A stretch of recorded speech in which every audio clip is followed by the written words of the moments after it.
Mtumishi wa Mungu aliye hai, naamini kabisa uko salama na Mungu amekupa neema ya kusikia hiki ambacho tunaenda kukisikia kutoka kwa Roho Mtakatifu. Nilikuahidi kwamba tutajifunza neno la Mungu kutoka kitabu cha Mwanzo sura ya 26, sura ya kwanza mstari wa 26 hadi wa 27, unaosema Mungu akasema, na tumfanye mtu kwa mfano wetu, kwa sura yetu, wakatawale samaki wa baharini na ndege wa angani na wanyama na nchi yote pia na kila chenye kutambaa kitambaacho juu ya nchi. Mstari wa 27, Mungu akaumba mtu kwa mfano wake, kwa mfano wa Mungu alimuumba, mwanamume na mwanamke aliwaumba. Ninajua tumekuwa karibu sana na hii mistari na hakuna ambaye hafahamu juu ya hii mistari, lakini kuna jambo ambalo nimelisikia ndani yangu, limekuwa na utofauti mkubwa, na ndani yangu nimebeba namna tofauti ya kumwelewa Mungu. Neno la Mungu linapokuja lina ufunuo binafsi kwa ajili ya mtu kuelewa kile ambacho kimeandikwa ndani ya neno la Mungu. Na kila neno lililo ndani ya Biblia limeandikwa kwa fumbo. Anaweza kutufumbulia hilo fumbo ni Roho Mtakatifu. Kwa hiyo limeandikwa kwa upana kiasi ambacho utamhitaji Roho Mtakatifu akupe ufumbuzi juu ya kile kilichoandikwa. Sasa ukisoma hii mistari, anasema na tumfanye mtu kwa mfano wetu, kwa sura yetu. Nataka tuangalie kwa mfano wetu na kwa sura yetu Mungu alimaanisha nini, na hatimaye akamuumba huyo mtu kwa mfano wake na sura yake. Mungu ni nuru. Mungu ni nuru. Kwa hiyo mfano wa mtu aliyomuumba ilikuwa nuru. Soma Yohana sura ya kwanza, kuanzia mstari wa kwanza ufike mstari wa 16. Utaona kuna mistari inazungumza kwamba ndani yake ilikuwa inatoka hiyo nuru. Ndani ya huyo Mungu ilikuwa inatoka hiyo nuru, na wala giza halikuiweza. Anasema palitokea mtu kutoka kwa Mungu, ambaye huyo mtu alikuwa anaitwa Yohana. Lakini anasema kwamba ilikuweko nuru halisi amtiaye nuru kila mtu. Mungu ni nuru. Kwa hiyo alivyoumba mtu kwa mfano wake, alitaka kuumba kitu kinaitwa nuru. Adamu alikuwa ni nuru halisi. Mungu alimuumba mtu akiwa nuru halisi, nuru ambayo ilitia mwanga kwenye kila kilichoumbwa duniani. Hiyo ndio iliumbwa nuru. Mungu alikuwa nuru ambayo inapoonekana mahali inatia nuru kila kinachoonekana. Kwa hiyo kule mbinguni hakuna mwanga, yeye Mungu ndio nuru. Yeye Mungu pekee ni nuru inayotia nuru kila kilichoko kule mbinguni. Kwa hiyo alitaka kuumba kitu kingine kinachoitwa nuru, kitakachotia nuru katika nchi, katika bahari. Ni chochote kinachomgusa Mungu kinabadilika, kinakuwa nuru. Kwa alitaka kuumba nuru nyingine ambayo ikiguswa na kiumbe chochote, kile kiumbe kitabadilika kuwa nuru. Na sasa kitendo cha Mungu kuwa nuru, ana tabia ya kugusa. Ile nuru inapokuja inagusa kiumbe kingine, inarudisha kwa Mungu ile nuru. Na ile nuru inaporudi kwa Mungu kutoka kwenye kiumbe, haitwi tena nuru, inaitwa utukufu. Sasa alitaka kuumba kitu kingine ambacho ni nuru. Kitakapoguswa na kiumbe kingine, kile kiumbe kingine kitabadilika, kitaitwa utukufu wa ile nuru. Kwa hiyo kitarudi kwa ile nuru kikiwa kinaitwa utukufu. Kitendo cha ile nuru kugeuka kuwa utukufu kinasababisha kile kiumbe kionyeshe mtikisiko au kionyeshe kucheza au kusheki. Kitendo cha kusheki kile kitu kinaitwa ibada. Kwa hiyo alitaka kutengeneza nuru nyingine ambayo viumbe vingine vitakapotazama au vitakapogusa vitaonyesha mtikisiko. Ule mtikisiko ni ishara ya utukufu kurudi kama ulivyo kwa Mungu. Kwa hiyo kile kitendo kingeitwa ibada. Kwa Mungu alikuwa anatengeneza mtu akimaanisha anatengeneza nuru nyingine itakayokuwa inasababisha viumbe vingine vione. Kitendo tu cha kuona, kiumbe kinaelewa kwamba kinachofuata kwenye ufalme wa Mungu ni kitu fulani, na tunatakiwa tutikisike kwa maana turudishe ule utukufu kwa yule Mungu. Kinachotendeka kwa Mungu ni kitu fulani. Haleluya, haleluya. Kwa hiyo sasa Mungu aliumba nuru ambayo ile nuru aliita Adamu. Ile nuru ukisikia alipulizia pumzi ya uhai, manake alihamisha kiasi cha nuru aliyokuwa nayo kuja duniani, alihamisha. Na ndio maana namuona Adamu kabla hajamtenda Mungu dhambi, ule mfano wa Mungu halisi unaoitwa nuru ulikuwa unaonekana kwa Adamu. Adamu hakuona kitu kinachoitwa mwili, hakuona. Adamu aliona kitu kinachoitwa nuru kabla ya dhambi. Kwa hiyo akizungumza na mti kwa sababu tu ya kumtazama, ule mti unaelewa nini kinaendelea na nifanye nini. Kwa hiyo Adamu 100% ya maisha yake aliongozwa na Roho, kwa maana ya nuru. Hakuongozwa na giza. Unaona kuna kitu kinaitwa roho, kuna kitu kinaitwa nafsi, kuna kitu kinaitwa mwili. Sasa nafsi ndio ilikuwa na kile kitu kinachoitwa nuru. Nuru ndani yake ina uzima. Kwa hiyo nafsi ndio inavunwa na Kristo, kwa maana ya kurudisha kilichopotea. Kilichopotea ni uzima uliokuwa ndani ya nafsi. Maana yake nafsi ilikuwa haina uwezo wa kuwezwa na mwili. Ilikuwa na uwezo wa kushinda kwa sababu hakuna uovu ndani, kuna uzima ndani. Kwa alipulizia pumzi ya uhai, nafsi ikawa nafsi hai, kwa maana kwamba nafsi ikawa na uzima unaoitwa nuru ya Mungu ndani. Kwa hiyo mtu yeyote ambaye nafsi yake ina uzima ndani, huyo mtu ana nguvu ya kutosha kusababisha kila kiumbe kinachomuona, kinachomtazama, kinachomgusa kupata ile nuru na kugeuza kwa Mungu kuwa utukufu.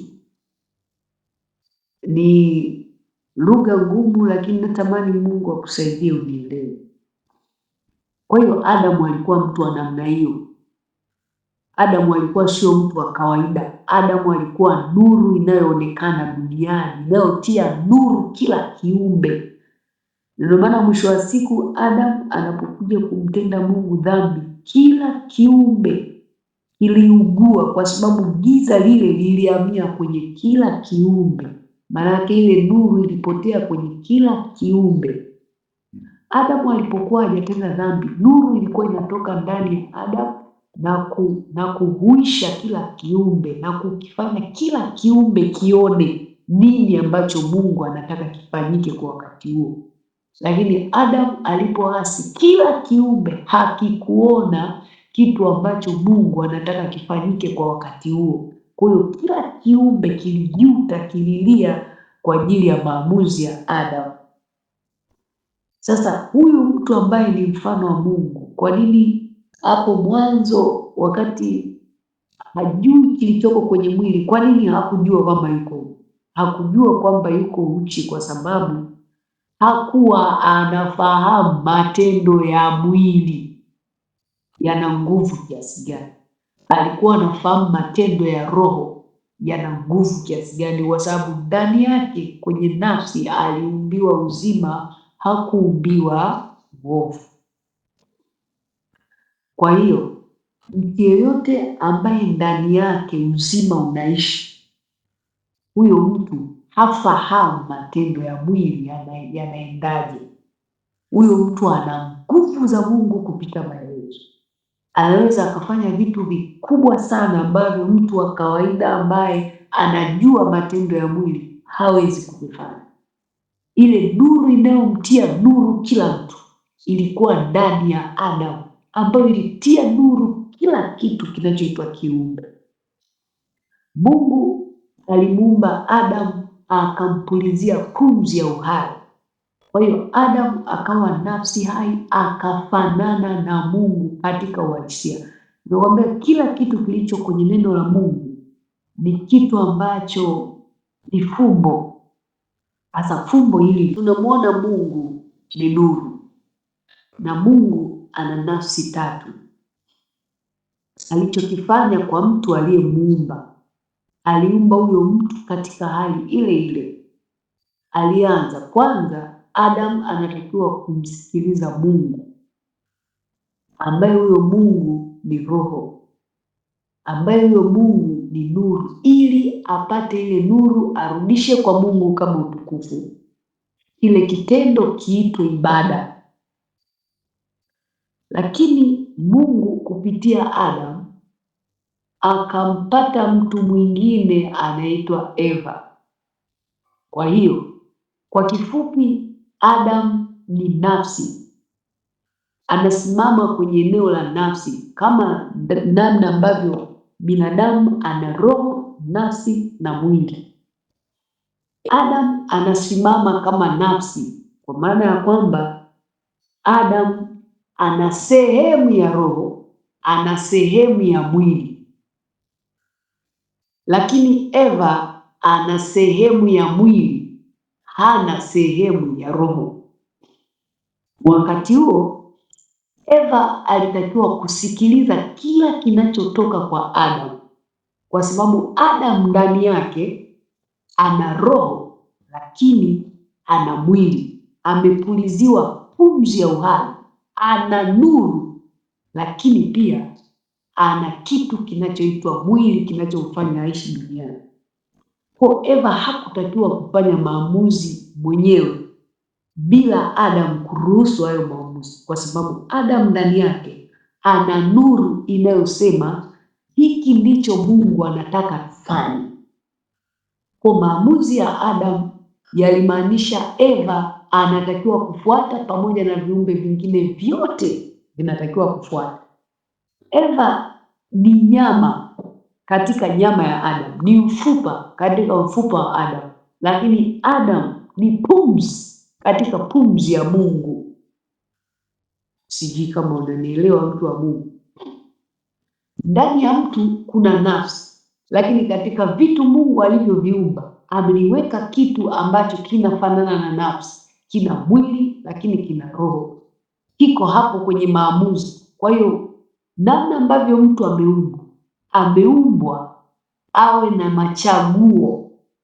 Kwa hiyo Adamu ilikuwa ni nuru, lakini ni nuru ambayo iko katikati ya maamuzi, inamwamulia kila mtu, inaamua kila kiumbe kinatakiwa kufanya nini. Lakini Eva hakuumbiwa kwenye hilo eneo la maamuzi. Eva aliumbiwa kwenye eneo la kufuata kile kilicho rohoni kinasema nini, ambacho kilikuwa ndani ya mtu anaitwa Adamu. Kwa hiyo kitendo cha Adamu kukubali mawazo ya mwili, mawazo ya nyama na bones anayeitwa Eva, maana yake amekataa maamuzi au hajakubaliana na maamuzi Mungu anayotaka yafuate. Tayari amefuata mwili unaoitwa Eva. Kwa kitendo cha kufuata mwili unaoitwa Eva, maana yake anapoteza direction ya ufalme wa nuru, anapokea direction ya ufalme wa giza. Biblia inasema matendo ya mwili ni dhahiri na matendo ya roho ni dhahiri. Sasa matendo ya mwili ndio kama haya tunayoyaona. Mwili una kila unachokiona, na kila unachokiona, tabia ya mwili ni kutamani kiwe cha kwake. Mwili unaishia huku, kwa kila kilichoko huku kinatamaniwa na mwili. Sasa Adamu hakupaswa kuangalia vitu kwa kuangalia mwili unasema nini. Alipaswa kuangalia vitu kwa kuangalia nuru iliyoko kule mbinguni ina maamuzi gani kwa saa hiyo na wakati huo. The same thing, siku hizi ukiamua kufanya kitu, hauruhusiwi kufanya kitu nje na mapenzi ya nuru au nje na mapenzi ya roho. Unatakiwa kufanya kitu ndani ya mapenzi ya nuru, ndani ya mapenzi ya roho. Ukiufuata mwili, tayari umepoteza direction. Kwa hiyo ni kitu kidogo tu, Mungu akasema na tumfanye mtu kwa mfano wetu na kwa sura yetu, halafu hao watu wakatawale. Maana yake wakaoneshe direction ya sisi tunataka nini huku. Kama sisi tulivyo utatu, utatu huo ni upi? Kuna Mungu Baba, Mungu Mwana, Mungu Roho Mtakatifu. Huo ni utatu unaoonekana ambao unafanyika katika ulimwengu wa roho. Mungu Baba, Mungu Mwana, Mungu Roho Mtakatifu. Hiki ni mfano halisi wa Mungu Baba, au tuseme Mungu mkuu katika nafsi zake tatu, kanisa na Kristo na kanisa ni sawa na Mungu, mume, mke. Ni mfano, ni sura ya Mungu na hauwezi kuviepuka. Formula yake ni moja. Anaposema kwa mfano wetu na kwa sura yetu, formula yake ni moja. Kila kitu unachokiona formula yake ni moja. Kimoja kinatakiwa kimsikilize yule ili huyu adapti kile. Hiki kitendo ndio kinaitwa ibada. Nikisema Mungu Baba, Mungu Mwana hatafanya kitu kinachopinzana na Baba. Mungu Roho Mtakatifu hataanza operation zake nje na kile ambacho Mwana ameamuru kifanyike. The same thing. Kanisa halitafanya kitu nje na Kristo anachotaka kifanyike, lakini Kristo anasema ninachomwona Baba anafanya, hicho ndicho ninakifanya. Maana yake akifanya nje na Baba, amefanya nje na nuru, na akifanya nje na nuru, na kanisa litafanya nje na nuru. The same thing. Adam alitakiwa afanye kitu sawasawa na maelekezo ya nuru, ili Eve aje afanye kitu kinachofanana na kile Adam anachoadapti kutoka kwa nuru. Hizi formula zinaitwa ibada. Nje na formula hii sio ibada, na hakuna kinachoweza kufika kwa Mungu nje na ibada. Kitendo cha Adam kusikiliza cha Mungu na kukifanya kinaitwa utukufu wa Mungu, kurudi kwa Mungu. Lakini kitendo cha Mungu kumpa Adam kitu cha kufanya kinaitwa nuru ya Mungu kuja ndani ya Mungu. Kitendo cha Eva kusikiliza kile Adam anaruhusu kifanyike kinaitwa utukufu wa Mungu. Kitendo cha Adam kupeleka kilichotolewa na Mungu kwa Eva na kumwambia fanye hivi au tunafanya hivi. No, hiki hatufanyi. Kinaitwa nuru, direction, mwelekeo. Hiko kitendo kinaitwa ibada. Kitendo cha Kristo kufanya cha Baba, na kila wakati akiwa duniani alifanya cha Baba. Anasema mwana hawezi kufanya kile ambacho Baba hakumwona akifanya. Kile kitendo kinaitwa utukufu wa Mungu kutoka kwa Kristo Yesu.